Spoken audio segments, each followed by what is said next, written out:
بسم اللہ الرحمن الرحیم الحمد للہ رب العالمین والعاقبۃ للمتقین ولا عدوان الا علی الظالمین والصلاة والسلام علی سید الانبیاء والمرسلین محمد بن عبد اللہ الامین وعلی آلہ واصحابہ اجمعین اما بعد فاعوذ باللہ من الشیطان الرجیم بسم اللہ الرحمن الرحیم وَلَقَدْ آتَيْنَا لُقْمَانَ الْحِكْمَةَ أَنِ اشْكُرْ لِلَّهِ وَمَنْ يَشْكُرْ فَإِنَّمَا يَشْكُرُ لِنَفْسِهِ وَمَنْ كَفَرَ فَإِنَّ اللَّهَ هُوَ الْغَنِيُّ الْحَمِيدُ صدق اللہ المولانا العظیم وصدق رسوله النبی الکریم ونحن على ذلك لمن الشاہدین والشاکرین والحمد للہ رب العالمین سبحانک لا علم لنا الا ما علمتنا انک انت العزیز الحکیم۔ محترم بزرگوں، طالب علم ساتھیوں، اللہ تعالیٰ نے کتاب ہدایت قرآن مقدس ہم مسلمانوں کی رہبری اور رہنمائی کے لیے اتاری ہے۔ نبی کریم صلی اللہ علیہ وسلم کو صحابہ کے لیے معلم بنا کر بھیجا ہے، اور ہماری تعلیم کے لیے، رہنمائی کے لیے اس کلام الہی میں اللہ تعالیٰ نے احکام بیان فرمائے، آداب بیان فرمائے، امم سابقہ کے قصے بیان فرمائے، اور کسی حکیم و دانا کے اقوال بھی بیان فرمائے۔ انہی حکیم و دانا کے کلام اور نصیحتوں میں سے ایک کلام حضرت لقمان حکیم کا اللہ تعالیٰ نے اپنے کلام الہی میں بیان فرمایا۔ حضرت لقمان، ان کے تعلق سے علماء کے اقوال مختلف ہیں، نبی ہیں یا نہیں ہیں، مختلف ان کے تعلق سے قول ہیں، لیکن اتنی بات طے ہے کہ اللہ نے ان کو بڑی عظیم حکمت سے نوازا تھا، اور صحیح بات یہی ہے کہ اصلاً یہ حکیم ہیں، اور اس حکمت کا ذکر قرآن مقدس میں بھی موجود ہے۔ وَلَقَدْ آتَيْنَا لُقْمَانَ الْحِكْمَةَ، ہم نے لقمان کو حکمت عنایت فرمائی۔ اور جب کوئی نعمت انسان کو ملتی ہے تو اس نعمت کی قدردانی یہ بھی ضروری ہے، اور اس نعمت کے ملنے پر اللہ تعالیٰ کا شکریہ ادا کرنا یہ بھی ضروری ہے، تاکہ اس نعمت کا بقا رہے، وہ نعمت ہمارے پاس باقی رہے۔ تو اللہ تعالیٰ نے حضرت لقمان کو جو حکمت عنایت فرمائی، اس کے بعد میں بیان فرمایا ان اشکر للہ، یہ حکمت جو آپ کو ملی ہے اس کے نتیجے میں اللہ تعالیٰ کا شکریہ ادا کریں۔ حکمت، دانشمندی، علم، ذکاوت، ذہانت، یہ سب ساری چیزیں اللہ تعالیٰ کی جانب سے ہمیں عطا کی ہوئی بڑی بڑی نعمتیں ہیں، اور ظاہر سی بات ہے کہ جو نعمت جس قدر عظیم ہو اس کی قدردانی اور اس کے لیے شکر و گزاری اسی کے مناسب حال ہونی چاہیے۔ ایمان یہ بڑی نعمت ہے، تو اس کی شکر و گزاری صرف اتنی نہیں کہ ہم کہہ دیں کہ اللہ تیرا شکریہ ہے کہ تو نے کلمہ پڑھوا دیا، نہیں، اس کی اصل شکر و گزاری یہ ہے کہ ایمان کے تقاضوں پر ہم کھرے اتر جائیں، اس کے تمام تقاضوں کو ہم پورا کرنے والے بن جائیں۔ طلب علم کی نعمت اللہ تعالیٰ نے ہم کو دی، دنیا کے مشغلوں سے نکال کر چار دیواری پہ ہم کو بھیج دیا۔ اس کی شکر گزاری صرف یہ نہیں ہے کہ کہہ دیں کہ اللہ تیرا شکریہ ہے کہ تو نے وہ اس جماعت میں ہم کو شریک کر دیا جن کے قدموں کے نیچے فرشتے اپنے پر بچھائیں، تو نے ہم کو اس فہرست میں شامل کر دیا جن کے لیے مچھلیاں سمندر میں دعائیں کریں، تو نے ہمیں اس جماعت میں شریک کر دیا جن کے لیے زمین کے چرندے، پرندے، کیڑے مکوڑے سب دعا کریں۔ تو تیرا شکریہ۔ نہ ہاں اتنا کہنا کافی نہیں ہے، بلکہ اس طلب علمی کے مشغلے میں اللہ نے ہم کو لگایا، اس کی قدر دانی اور اس کا شکریہ یہ ہے کہ ہم تک اس میں مصروف ہو جائیں، اس کے طلب میں لگ جائیں۔ تو اللہ نے حضرت لقمان کو حکمت جو عنایت فرمائی، اس حکمت کے عنایت کے تذکرے کے بعد بیان فرمایا انشکر للہ، اور شکریہ ادا کرو گے تو اللہ کا کوئی فائدہ ہونے والا نہیں ہے، نافرمانی کرو گے تو اللہ کا کوئی نقصان ہونے والا نہیں ہے۔ صاف الفاظ میں بیان فرما دیا وَمَن يَشْكُرْ فَإِنَّمَا يَشْكُرُ لِنَفْسِهِ، جو بھی شکریہ ادا کرے گا اس کے شکریہ کا نفع اسی کو ملنے والا ہے۔ وَمَن كَفَرَ، اور جو ناشکری کرے گا تو اللہ کو کچھ پڑی بھی نہیں ہے۔ فَإِنَّ اللَّهَ هُوَ الْغَنِيُّ الْحَمِيدُ، بے نیاز ہے اللہ تعالیٰ، اس کو کسی سے اتنی بھی پرواہ نہیں کہ کوئی مجھے اللہ کہے، اس کو تو طلب ہی نہیں کہ کوئی مجھے خدا کہے، وہ تو بے نیاز ہے، محتاج تم سب ہو۔ قرآن نے صاف الفاظ میں بیان فرما دیا یا ایھا الناس انتم الفقراء الی اللہ، تم سب اللہ کے محتاج ہو، اللہ کسی کا محتاج نہیں ہے۔ قل هو اللہ احد اللہ الصمد، صمد کے معنی ہی یہ ہے جو کسی کا محتاج نہ ہو، سب اس کے محتاج ہو۔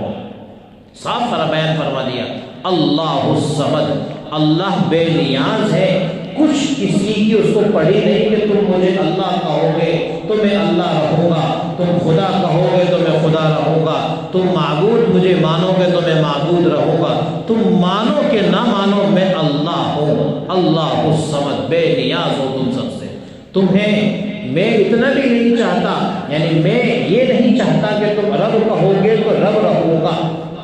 وہ یہ بھی نہیں کہ اس کو رب کہیں گے تو رب رہے گا، نہیں، بلکہ وہ اللہ ہے۔ خیر، تو حضرت لقمان کے اس واقعے میں پہلی نصیحت وہ اللہ نے ہمیں دے دی کہ جب بھی کوئی نعمت اے لوگوں تم کو ملے تو اس نعمت کی قدر دانی اور اس کے مناسب حال اس کا شکریہ ادا کرنا چاہیے۔ میں نے تو ارادہ کیا ہے کہ حضرت لقمان کی وہ نصیحتیں جو حضرت لقمان نے اپنے بیٹے کو بیان فرمائی ہیں، حضرت لقمان کی نصیحتیں بہت مشہور ہیں، معروف ہیں، 100 پند کے نام سے بھی ان کی 100 نصیحتیں معاشرے میں معروف ہیں، لیکن وہ چنیدہ نصیحتیں جو قرآن نے بیان فرمائی ہیں ان سب کا خلاصہ اور ان سب کا کریم جو قرآن نے بیان فرمایا ہے، وہ چند نصیحتیں جو حضرت لقمان نے اپنے بیٹے کو کی ہیں، اس میں سے پہلی نصیحت جو حضرت لقمان اپنے بیٹے کو کر رہے ہیں وہ کہہ رہے ہیں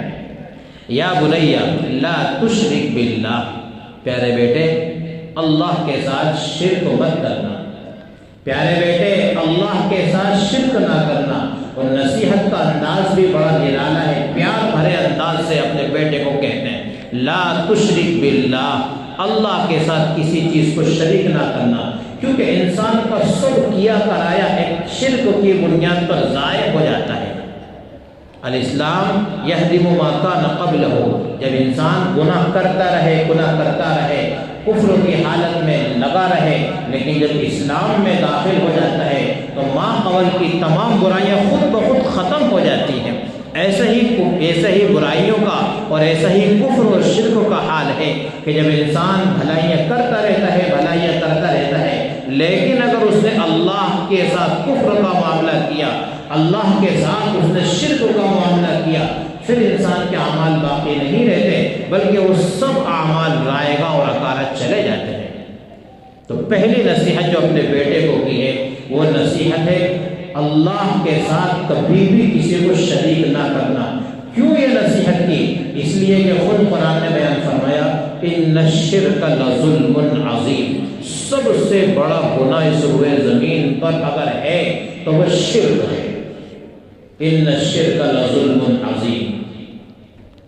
ہم ادنا سے انسان جو ایک روٹی کا ٹکڑا کسی کتے کو کھلاتے ہیں تو دل میں یہ تمنا لیے رہتے ہیں کہ کتا میرے در کا حاضر باش بنا رہے، میرے گھر کی رکھوالی کرے، میرے گھر سے کہیں اور نہ جائے، اور اگر وہ کتا 2 دن غائب ہو جائے ہمارے گھر سے، پھر اگر وہ روٹی کھانے کے وقت پہ اگر آ جائے تو ہم انسان جو ایک سوکھا ٹکڑا باسی خراب وہ اس کو دیتے ہیں، وہ انسان برداشت نہیں کرتا، وہ کتے کو بھگا دیتا ہے۔ تو وہ اللہ ہے جو ہم کو پیدا کرتا ہے، جو ہم کو موت دیتا ہے، جو صحت دیتا ہے، جو نعمتیں دیتا ہے، جو کھلاتا ہے پلاتا ہے، سب نعمتیں اس نے ہمارے اوپر اڈھیل دی۔ پھر اس کے باوجود اگر اللہ کے ساتھ ہم شرک کریں، کیسے اللہ تبارک و تعالیٰ اس شرک کو برداشت کرے گا؟ ان اللہ لا یغفر الذنوب جميعا انہ هو الغفور الرحیم۔ سب گناہ توبہ کے نتیجے میں اللہ معاف کر دیتا ہے، لیکن مشرک کو اسی حال پر چھوڑ دیتا ہے، اس کے نیکیاں بھی کوئی کام کی نہیں اور یہ شرک بھی اس کا معاف نہیں۔ تو پہلی نصیحت جو لقمان نے اپنے بیٹے کو کی، وہ نصیحت کی ہے لقمان نے، لا تشرک باللہ ان الشرک لظلم عظیم۔ درمیان میں اللہ تعالیٰ نے وہ نصیحت ذکر کر دی جو لقمان نے نہیں ذکر کی تھی، چونکہ بیٹا مخاطب تھا تو کہیں بیٹے کو یہ شبہ نہ پیدا ہو جائے کہ یہ باپ اپنے حقوق ادا کروانے کے لیے مجھے نصیحت کر رہا ہے۔ جیسے کبھی استاد طلبہ کو نصیحت کرتا ہے تو یہ تو کہتا ہے کہ اساتذہ کا ادب و احترام کرنا، لیکن کبھی یہ نہیں کہتا کہ میں استاد ہوں، میرا بھی ادب و احترام کرنا، کیوں؟ کہیں خود غرضی کا شائبہ نہ ہو جائے۔ تو حضرت لقمان نے اپنے تعلق سے بیٹے کو کوئی نصیحت نہیں کی، تو اللہ نے حضرت لقمان کے بیٹے کو درمیان میں چلتے چلتے وہ کلام ذکر کر کے ہم کو سنا دیا کہ اے انسانوں ووصينا الانسان بوالديه حملته امه وهنا على وهن وفصاله في عامين ان اشكر لي ولوالديك۔ خلاصہ اللہ کے بعد اگر تمہارے شکریہ کے سب سے زیادہ کوئی مستحق ہیں، کوئی محتاج ہیں، تمہارے حسن سلوک کے کوئی سب سے پہلا حق اگر کوئی رکھتے ہیں، وہ تمہارے ماں باپ ہیں، تمہارے والدین۔ وَقَضَىٰ رَبُّكَ أَلَّا تَعْبُدُوا إِلَّا إِيَّاهُ وَبِالْوَالِدَيْنِ إِحْسَانًا۔ اپنے حقوق کی ادائیگی کے بعد اللہ نے فوراً فرمایا اپنے ماں باپ کا حق ادا کرو، کیونکہ اللہ رب حقیقی ہے، وہ ہم کو پیدا کرنے والا ہے، اور ہمارے ماں باپ ہمارے لیے رب مجازی ہیں۔ انہوں نے ہمیں واسطہ بنے دنیا میں لانے کے، انہوں نے ہمیں بچپن میں پالا ہے، انہوں نے پوسا ہے، ہر قسم کی سختی اور تنگی انہوں نے دیکھی ہے ہمارے خاطر۔ تو اللہ نے دوسرا انسان کو جو حکم دیا ہے وہ اپنے والدین کے ساتھ میں حسن سلوک کرنے کا، لیکن ہاں ماں باپ کی محبت میں ڈوب کر ایسا مستغرق نہ ہو جانا۔ قرآن نے بیان فرما دیا یہ ماں باپ بھی اگر تم کو کسی قسم کے شرک کا حکم کریں، وَإِن جَاهَدَاكَ عَلَىٰ أَن تُشْرِكَ بِي مَا لَيْسَ لَكَ بِهِ عِلْمٌ فَلَا تُطِعْهُمَا وَصَاحِبْهُمَا فِي الدُّنْيَا مَعْرُوفًا۔ شرک و گناہ ایسے پاپ ہیں کہ اگر یہ پیارے ماں باپ بھی اگر تم کو حکم کرنے لگیں، جھوٹ بولو، گناہ کرو، چوری کرو، ڈاکہ زنی کرو، لا تطیعہما، ان کی اطاعت بالکل بھی جائز نہیں ہے۔ لیکن اس کا مطلب یہ بھی نہیں کہ ان کی مار کھاڑ شروع کر دینا، ان کے ساتھ میں گالی گلوچ شروع کر دینا۔ وصاحبہما فی الدنیا معروفا، دنیا میں ان کے ساتھ بھلا سلوک کرنا۔ پھر پیروی کس کی کرنا ہے؟ واتبع سبیل من اناب الی، جو میرے راستے پر چلنے والا ہو اس کی پیروی کرنا، گمراہ کی نہیں، پیروی اس کی کرنا جو میرے راستے پر چل رہا ہو۔ واتبع سبیل من اناب الی، باپ بھی ہے جو غلط کام کا حکم دیتا ہے، ماں ہے جو غلط کام کا حکم دیتی ہے، گناہ کا حکم دیتی ہے، صاف قرآن نے منع فرما دیا فلا تطعہما، ان کی اطاعت بالکل نہیں، کیونکہ لا طاعت لمخلوق فی معصیت الخالق، جہاں رب کی معصیت ہو وہاں مخلوق کی اطاعت جائز ہی نہیں، چاہے وہ کیسا ہی موڑ ہمارے لیے آ جائے۔ رب کی معصیت میں مخلوق کی اطاعت درست نہیں ہمارے لیے۔ خیر، تو یہ اللہ تبارک و تعالی نے اس کلام کو جو حضرت لقمان اپنے بیٹے کے سامنے پیش کر رہے تھے، شرک کی مذمت، اس کو اور تاکید کے ساتھ بیان فرما دیا۔ تیسری نصیحت جو حضرت لقمان اپنے بیٹے کو کر رہے ہیں وہ ہے یا بنی اقم الصلاۃ، یا بنی اقم الصلاۃ، بیٹے نماز کی پابندی کرنا، نماز کی پابندی کرنا۔ ہمارا حال ایسا ہے کہ کچھ تو جمعے کی پابندی کر لیتے ہیں، کچھ عیدین کی پابندی کر لیتے ہیں، اور کبھی دن میں ایک آدھ کوئی سی نماز کبھی کبھی پڑھ لیتے ہیں، اور بعضوں کو اگر ڈنڈا دے کے نہ ہٹائیں تو پڑھتے ہی نہیں ہیں، کوئی نگرانی کر لے تو پڑھ لیں گے، کوئی نہیں دیکھنے والا ہو تو نہیں پڑھیں گے۔ اقیم الصلاۃ، قرآن تاکید کے ساتھ حکم کرا نماز کی پابندی کرو، خود سے نماز کے پابند بنو، حتیٰ کہ اگر مسجد میں اذان بھی نہ ہو خدا نہ کرے کہ وہ دن ہم کو دیکھنا پڑے جیسا کہ ہمارے صوبے کی حکومت یہ پیغام لا رہی ہے کہ تم کو اذان کی آوازیں بھی نہیں آئیں گی، خدا نہ کرے کہ وہ دن ہم کو دیکھنا پڑے۔ اگر ایسا وقت بھی آ جائے تو ہم اذان کے منتظر نہ بنے رہا کریں، بلکہ ہمارا کام ہے اقیم الصلاۃ، ہم خود نماز کے پابند بنیں۔ کیوں ہم اذان سننے کے بھی محتاج بنے رہیں؟ یہ تو ہماری ذمہ داری ہے، ہمارا فریضہ ہے۔ بھوک لگتی ہے تو کوئی گھنٹی بجائے نہ بجائے، کوئی اطلاع کرے کہ نہ کرے، ہم کو کھانے کی طلب ہوتی ہے۔ وقت ہوتا ہے تو ہم کو عبادت کی طلب ہونی چاہیے۔ ہمارا ایمانی تقاضا ہے، ہمارا ایمان اندر سے ہم کو ابھارنا چاہیے کہ تمہاری عبادت کا وقت ہو گیا، عبادت کا رخ کرو، مسجد کا رخ کرو، عبادت کی طرف اپنے قدم کو بڑھاؤ۔ تو لقمان بیٹے کو نصیحت کر رہے ہیں اقیم الصلاۃ، نماز کی پابندی، اور آگے وَأْمُرْ بِالْمَعْرُوفِ وَانْهَ عَنِ الْمُنکَرِ، لوگوں کو بھلائی کا حکم کرو، برائی سے روکو۔ یہ فریضہ ہے ہمارے لیے، لوگوں کو بھلی بات کی دعوت دینا، بری باتوں سے لوگوں کو روکنا ہر شخص کے ذمے ہے۔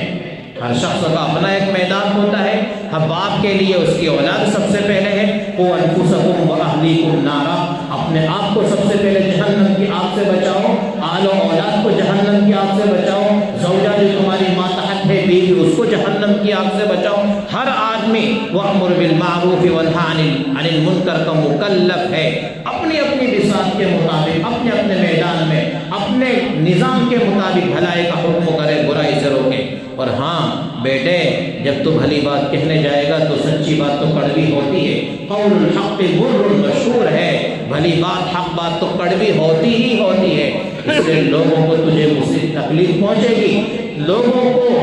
جب تو بھلی بات پیش کرے گا تو وہ برا تجھے کہیں گے، اذیت پہنچائیں گے، تکلیف پہنچائیں گے۔ اس لیے ایڈوانس سے یہ بات سن لے، وَاصْبِرْ عَلَىٰ مَا أَصَابَكَ، وَاصْبِرْ عَلَىٰ مَا أَصَابَكَ، جو تکلیفیں تجھے آئیں ان تکلیفوں پر صبر کرنا، کیونکہ صبر کے تعلق سے قرآن نے بیان فرمایا، قرآن نے بیان فرمایا، قرآن نے دوسرے مقام پر صبر کے تعلق سے بیان فرمایا کہ صابرین کو اللہ کیا بدلہ دے گا، اللہ ہی جانتا ہے کتنا بدلہ دے گا۔ نماز، زکوٰۃ، حج، کہیں نہ کہیں کسی نہ کسی کا بدل بیان فرما دیا، لیکن صبر کے تعلق سے قرآن نے چھوڑ دیا، بغیر حساب و کتاب کے اللہ تبارک و تعالی صبر کرنے والوں کو اجر دے گا۔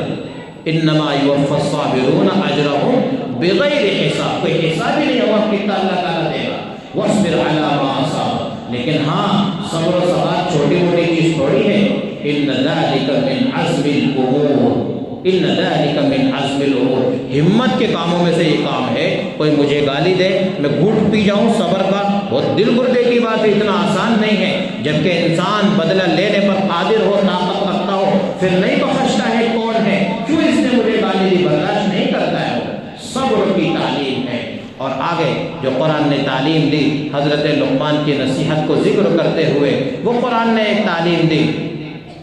وَلَا تُصَعِّرْ خَدَّكَ لِلنَّاسِ، بڑی عظیم تعلیم ہے۔ جب انسان میں کوئی خوبی آ جاتی ہے، پہلی بات تو یاد رہنی چاہیے کہ ہم کوئی خوبی کے مالک نہیں ہیں، سب عنایت خداوندی ہیں۔ جب چاہے گا چھین جائے گا، جب چاہے گا لٹ جائے گا، مال ہے چلا جائے گا، طاقت کا غرور ہے ختم ہو جائے گا، انسان کو اپنے حسن و جمال پر غرور ہے مٹی میں مل جائے گا۔ کچھ بھی ہمارا اپنا نہیں ہے، سب اللہ کا دیا ہوا ہے۔ رب کہتا ہے وَلَا تُصَعِّرْ خَدَّكَ لِلنَّاسِ، لقمان کی نصیحت قرآن نقل کر رہا ہے، وَلَا تُصَعِّرْ خَدَّكَ لِلنَّاسِ، بیٹے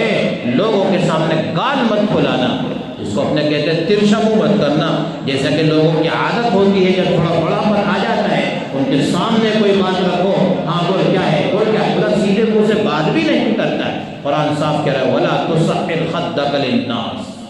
ہرگز یہ نہ ہو، ہرگز یہ نہ ہو کہ تو لوگوں کے سامنے کبر سے پیش آنے لگے۔ وَلَا تَمْشِ فِي الْأَرْضِ مَرَحًا، زمین پر اطمینان سے چلنا، اکڑ کے مت چلنا،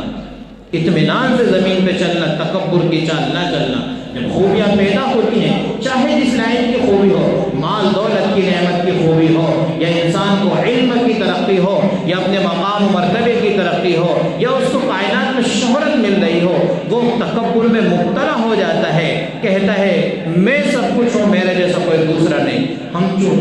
چو دیگرے نیست، ہمارے جیسا کوئی دوسرا ہوگا، یہ بات کہنے لگتا ہے۔ تو حقیقت میں یوں کہتا ہے وہ ہم چو ڈنگرے نیست، میرے جیسا کوئی جانور ہو ہی نہیں سکتا، میں اتنا بڑا جانور بن گیا۔ جو یہ دعویٰ کرتا ہے تکبر کا، تو ہم چوں دیگرے نیست نہیں بلکہ ہم چوں ڈنگرے نیست کہتا ہے، مطلب میرے اتنا کوئی جانور بھی نہیں ہے، میں اتنا بڑا جانور بن گیا۔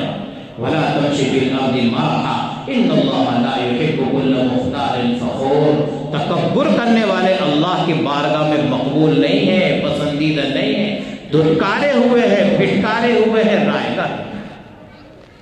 ان اللہ لا يحب كل مختال فخور۔ اور ہاں، اور بھی کبھی ایسا ہوتا ہے کہ تکبر جب آتا ہے انسان میں، آوازیں بلند ہوتی ہیں، چلا چلا کے کلام کرنے کی عادت ہو جاتی ہے۔ صاف قرآن کہتا ہے وَاقْصِدْ فِي مَشْيِكَ وَاغْضُضْ مِنْ صَوْتِكَ، آواز بھی درمیانی رکھو، چال بھی درمیانی رکھو، آواز بھی درمیانی رکھو، چال بھی درمیانی رکھو، نہ یہود و نصارہ کی طرح اکڑ کر مٹک کر چلنے لگو، بلکہ مومنہ تمہاری چال ہو۔ نبی کریم صلی اللہ علیہ وسلم کی رفتار محدثین نے نقل فرمائی، آپ چلتے تھے تو ایسا چھپ کے چلتے تھے جیسا کسی گھاٹ سے اتر رہے ہو۔ جب انسان گھاٹ سے اترتا ہے تو کیسا چلتا ہے، اس انداز سے نبی علیہ السلام چلتے تھے۔ جب قدم رکھتے تو پورا رکھتے، اٹھاتے تو پورا قدم اٹھاتے، اس کو کہتے ہیں پیر گھسیٹ گھسیٹ کے چلنا۔ یہ میرے نبی علیہ السلام کی رفتار و چال نہیں ہے۔ میرے نبی علیہ السلام جب تکلم کرتے تھے درمیانی آواز سے تکلم کرتے۔ روایت میں آتا ہے کہ جو سوتا ہوتا اس کی نیند خراب نہیں ہوتی، جو جاگتا ہوتا وہ سن لیتا۔ درمیانی میرے نبی کے تکلم میں آواز ہوا کرتی تھی۔ گفتار رفتار دونوں میں میاں نبی اختیار کرو۔ وَاقْصِدْ فِي مَشْيِكَ وَاغْضُضْ مِنْ صَوْتِكَ إِنَّ أَنكَرَ الْأَصْوَاتِ لَصَوْتُ الْحَمِيرِ۔ بلند آوازیں اگر پسند ہوتی تو گدھے کی آواز پسند ہوتی، جبکہ سب سے مقبول آواز اللہ کی نظر میں گدھے کی آواز ہے۔ چلاتا ہے۔ خیر، یہ وہ نصیحت ہے۔ درمیان میں ایک اہم نصیحت جو حضرت لقمان نے کی ہے وہ رہ گئی۔ وَإِن جَاهَدَاكَ عَلَىٰ أَن تُشْرِكَ بِي مَا لَيْسَ لَكَ بِهِ عِلْمٌ فَلَا تُطِعْهُمَا وَصَاحِبْهُمَا فِي الدُّنْيَا مَعْرُوفًا وَاتَّبِعْ سَبِيلَ مَنْ أَنَابَ إِلَيَّ ثُمَّ إِلَيَّ مَرْجِعُكُمْ فَأُنَبِّئُكُم بِمَا كُنتُمْ تَعْمَلُونَ۔ اس کے بعد والی آیت کریمہ، یا بنی إِنَّهَا إِن تَكُ مِثْقَالَ حَبَّةٍ مِّنْ خَرْدَلٍ فَتَكُنْ فِي صَخْرَةٍ أَوْ فِي السَّمَاوَاتِ أَوْ فِي الْأَرْضِ يَأْتِ بِهَا اللَّهُ۔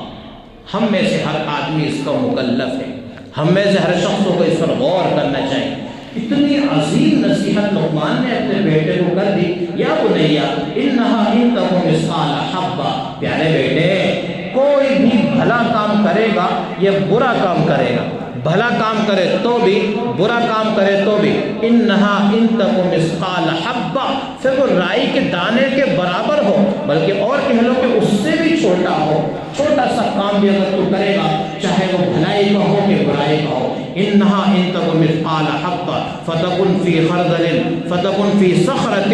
او فی السماوات او فی الارض، وہ چھوٹا سا رائی کے دانے کے برابر کام جو تیرا ہے چاہے وہ بھلا ہو کہ برا، اگر پہاڑ کی چٹان کے نیچے بھی ہوگا یأتی بہ اللہ، اللہ اس کو لے آئے گا۔ یہ بات ہم اپنے گریبان میں جھانک کر کے دیکھیں کہ ہم میں کتنی اتری ہوئی ہے۔ جہاں کوئی دیکھتا ہے تو گناہ سے محفوظ رہتے ہیں، کوئی نہیں دیکھتا ہے تو گناہ کر لیتے ہیں، لیکن یہ بات اگر ہمارے دل و دماغ میں اتر جائے کہ قرآن مقدس صاف الفاظ میں کہہ رہا ہے یأتی بہ اللہ ان اللہ لطیف خبیر، اللہ باریک بھی ہے، قیامت میں ایک ذرے کو اٹھا کر کے لے آئے گا۔ یہ بھلا کام تو نے کیا تھا لے اس پر اجر، یہ برا کام تو نے کیا تھا لے اس پر اجر۔ یہ بات اپنے بچوں کو بچپن میں ان کی گھٹیوں میں ڈال دیں،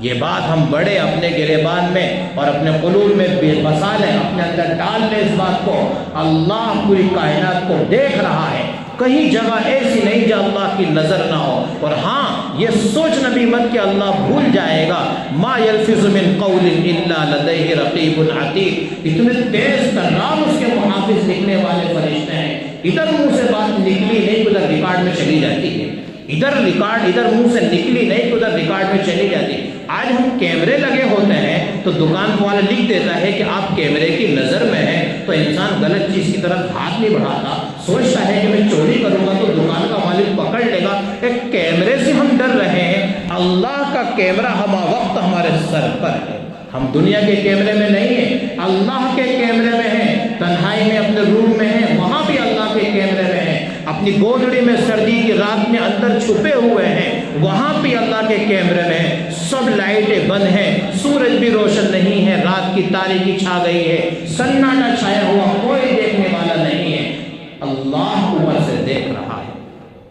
ان اللہ لطیف خبیر، باریکی سے اللہ تعالیٰ دیکھ رہا ہے، ایک ایک نقل و حرکت کو اللہ تعالیٰ دیکھ رہا ہے، اور بھائیوں ہر چیز اللہ کے ریکارڈ میں جا رہی ہے۔ اب تو ہم کو کیمروں سے ہی سب سمجھ میں آ گیا، کئی مہینوں پرانی ویڈیو نکال سکتے ہیں کس نے کہاں پر کیا حرکت کی۔ اللہ کا کیمرہ ہمارے سروں کے اوپر ہے، اور اتنا کچھ ہمارے، یہ قرآن مقدس بیان فرماتا ہے کہ زمین پہ جہاں گناہ کیا وہ زمین گواہی دے دے گی، تو کیوں گواہی نہیں دے گی؟ جب ہم کوئی کام زمین پر کرتے ہیں تو کیا ہمارا سایہ زمین پر نہیں پڑتا ہے؟ کیمرے کا بھی تو عکس ہی پڑتا ہے، سائے کا بھی تو ہمارے اوپر عکس پڑ رہا ہے، سورج ہمارے اوپر تمازن ڈال رہا ہے، ہمارا سایہ جو کام ہم کر رہے ہیں سب زمین میں جا رہا ہے۔ تو کیسے ہم یہ باور کرا لیں اپنے آپ کو کہ ہماری نقل و حرکت کو اللہ نہیں دیکھ رہا ہے؟ یہ بات بچپن میں اپنے بچوں کو گھول کے پلا دیں، خود ہم پی لیں اس بات کو، تو پھر انسان بہت سارے گناہوں سے بچ جائے گا۔ میں کسی کے ساتھ فراڈ کروں، میرا رب دیکھ رہا ہے، میں نماز میں کچھ غلطیاں کر دوں، میرا رب مجھے دیکھ رہا ہے، کوئی سننے والا نہیں، میں گالی دے لوں، میرا رب سن رہا ہے، کوئی دیکھنے والا نہیں، میں کسی کی کوئی چیز چوری کر کے اٹھا کر کے لے آؤں، میرا رب دیکھ رہا ہے، میں مستی کر لوں، شور شرابے کر لوں، ناانصافیاں کر لوں، کوئی نہیں جانتا، میرا رب جانتا ہے۔ ان اللہ لطیف خبیر، اندر کی بات میرا رب جانتا ہے، اندر کی بات میرا رب جانتا ہے۔ اگر یہ بات ہمارے قلبوں میں آ گئی تو ہماری ہدایت کے لیے اور ہمارے صحیح راہ پر آنے کے لیے اتنا ہی کافی ہے کہ ہمارے دل میں یہ بات بس جائے کہ میرا رب دیکھ رہا ہے، اور میری ہر بات میرے رب کے ریکارڈ پر جا رہی ہے۔ کوئی چیز، کوئی عمل، کوئی گفتگو، کوئی کام میرا ایسا نہیں ہے جو میرے رب کے ریکارڈ پر نہ جا رہا ہو۔ یہ بات اگر ہم اپنے قلوب میں بسا لیں تو دکاندار اپنی دکان پر بیٹھ کر کبھی کسی کے ساتھ ناانصافی نہیں کرے گا، ملازم کبھی اپنی ملازمت میں ناانصافی نہیں کرے گا، اور حتیٰ کہ چھوٹا سا بچہ بھی اگر اس بات کو جان لے تو وہ بھی کبھی کسی قسم کا غلط قدم نہیں اٹھائے گا۔ اللہ ان کہی ہوئی باتوں پر عمل کی توفیق عطا فرمائے اور ان کو سمجھ